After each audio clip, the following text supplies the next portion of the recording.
Sous la direction de Mme Louise Belair, professeure au département des sciences de l'éducation ici à l'Université du Québec à Trois-Rivières, et de Pierre-François Cohen, qui est responsable du service de recherche et développement et de l'unité de recherche sur l'évaluation de la Haute École pédagogique de Fribourg.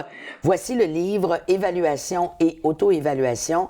Quels espaces de formation ?» C'est publié aux éditions de Book Supérieur. Nous avons le plaisir de recevoir avec nous Mme Louise Belair. Bonjour, Mme Belair. Bonjour. Qu'est-ce que c'est que la formation à l'évaluation et l'auto-évaluation? On sait que ça existe quand même depuis longtemps, la façon dont les enseignants évaluent, les élèves s'auto-évaluent. Pourquoi revenir avec ça? C'est au niveau d'une formation spécifique auprès des enseignants? En fait, il y a beaucoup de recherches qui se passent, qui se fait au niveau de l'évaluation, au niveau du processus, comment évaluer, quoi évaluer, de quelle manière, qu'est-ce qui se passe quand on fait de l'auto-évaluation, quels sont les éléments qui jouent au niveau des émotions, au niveau du fait qu'il y a des gens qui ont des jugements un peu lucides, d'autres moins, d'autres se surévaluent, d'autres se sous-évaluent. Et il y a très, très peu d'éléments qui nous permettent de voir comment aider les enseignants, tant en formation initiale que dans la formation continue, comment aider les enseignants à mieux cerner les éléments d'évaluation et d'auto-évaluation dans leur classe. Alors, ça peut être, par exemple, de voir avec les enseignants quelles sont leurs propres conceptions de l'évaluation et voir jusqu'à quel point ces conceptions-là jouent en faveur ou pas par rapport à la réussite des élèves, par exemple. Ça peut aussi être de travailler avec ces personnes-là sur l'accompagnement des jeunes ou des stagiaires en formation d'enseignement ou des enseignants.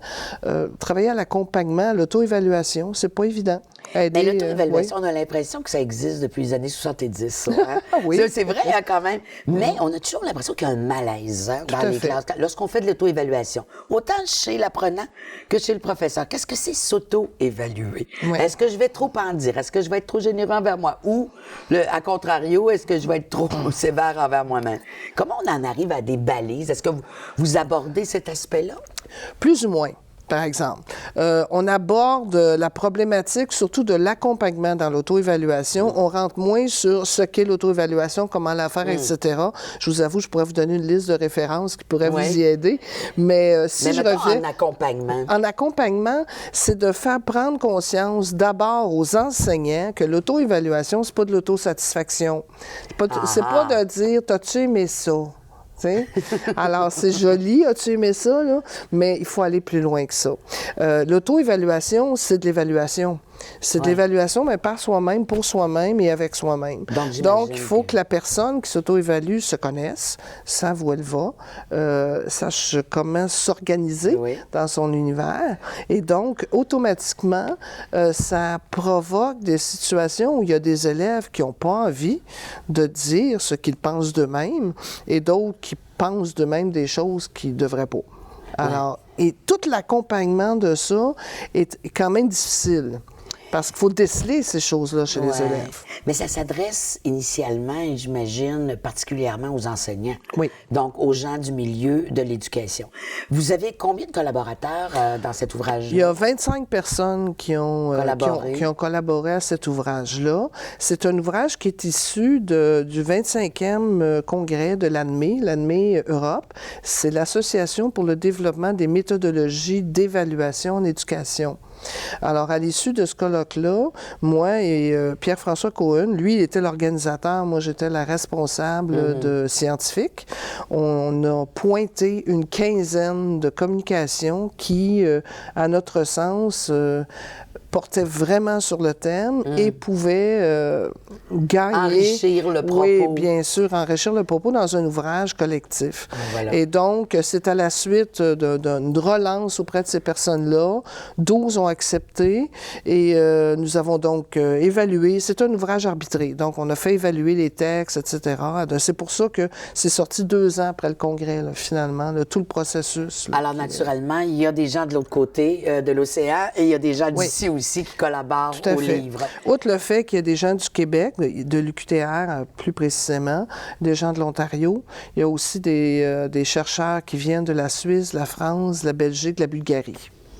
Et donc, alors, les 25, c'est quand même beaucoup de personnes qui participent à ce livre-là. Vous abordez aussi la question de l'espace.